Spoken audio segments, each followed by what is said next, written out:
کسی علاقے میں قحط سالی تھی اور جانور سب کچھ کھا کر فارغ ہو گئے تھے۔ مزید کچھ کھانے کو رہا نہیں تھا اور مویشی مالکان نہایت پریشان تھے۔ اس دوران مولوی نے جمعہ کے خطبے میں نہایت یقین کے ساتھ یہ بات بتائی کہ اگر اللہ کا نام لے کر یعنی بسم اللہ پڑھ کر دریا کو حکم دیا جائے تو وہ بھی نافرمانی نہیں کرتا۔ شاید یہ اس کا مولوی صاحب کے پیچھے زندگی کا پہلا جمعہ تھا کہ بات اس کے دل میں اتر کر یقین کا درجہ پا گئی۔ اس نے واپس آ کر اپنی بکریاں کھولے اور سیدھا دریا پہ چلا گیا۔ اونچی آواز سے بسم اللہ الرحمن الرحیم پڑھا اور دریا کو کہا کہ وہ ذرا اپنی بکریاں چرانے جا رہا ہے، اس لیے وہ اسے اپنے اوپر سے گزرنے دے۔ یہ کہہ کر اس نے اپنی بکریوں کو ہانکا اور دریا کے اوپر سے چلتا ہوا دریا پار کر گیا۔ علاقہ گھاس سے بھرا پڑا تھا، درختوں کے پتے بھی سلامت تھے کیونکہ یہاں تک کسی کو رسائی حاصل نہیں تھی۔ اب تو یہ اس کا معمول بن گیا کہ وہ بکریاں پار چھوڑ کر خود واپس آ جاتا اور شام کو جا کر واپس لے آتا۔ اس کی بکریوں کا وزن دگنا چگنا ہو گیا تو لوگ چونکہ اس سے پوچھا کہ وہ اپنی بکریوں کو کیا کھلاتا ہے، وہ سیدھا سادہ صاف دل انسان تھا، صاف صاف بتا دی کہ جناب ہم تو دریا پار اپنی بکریاں چرانے جاتے ہیں۔ بات سب نے سنی مگر یقین کسی نے نہ کیا کیونکہ ایک ناقابل یقین بات تھی، مگر بات ہوتے ہوتے مولوی تک جا پہنچی۔ مولوی نے اس بکروال کو بلوایا اور اصل حقیقت بتانے کو کہا۔ بکروال نے مولوی ہی کو اپنا ریفرنس بنا لیا کہ مولوی جی میں تو خود آپ کے پاس شکریہ ادا کرنے آنے والا تھا۔ آپ نے ایک جمعہ میں یہ نسخہ بتایا تھا کہ بسم اللہ کہہ کر دریا کو حکم دو تو وہ بھی انکار نہیں کرتا۔ مولوی صاحب ٹک ٹک ددم نہک شدم کی تصویر بنے بیٹھے تھے۔ بھائی ایسی باتیں تو ہم ہر جمعے کو کرتے ہیں مگر ان کا مقصد لوگوں کا ایمان بنانا ہوتا ہے۔ مگر بکریوں والا ڈٹا رہا کہ بس میں تو بسم اللہ کہہ کر پانی پر چلتا ہوا بکریوں سمیت پار چلا جاتا ہوں۔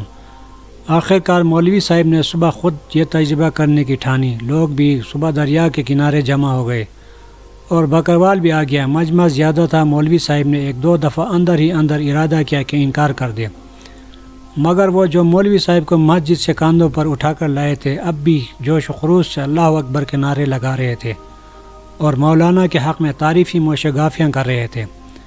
آخر کار مولوی صاحب نے ایک رستہ منگوایا اور پہلے اسے درخت کے ساتھ باندھا، پھر اپنی کمر کے ساتھ باندھا اور پھر ڈرتے ڈرتے ڈھیلا ڈالا سا بسم اللہ پڑھا اور دریا پر چلنا شروع ہو گئے۔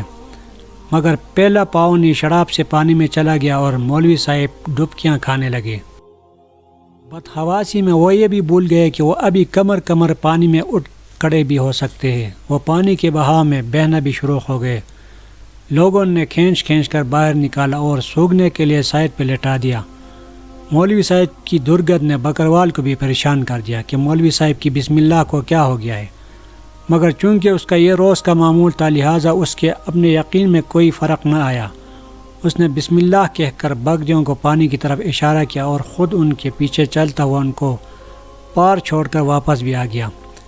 لوگ اسے ولی اللہ سمجھ رہے تھے اور اس کے حق میں نعرے لگا رہے تھے، مگر وہ سب سے بے نیاز سیدھا مولوی کے پاس پہنچا اور کہا مولوی صاحب میں آپ کی بسم اللہ کی طرف سے کافی پریشان تھا، مگر پانی پر چلتے ہوئے مجھے آپ کی بسم اللہ کی بیماری کا پتہ چل گیا۔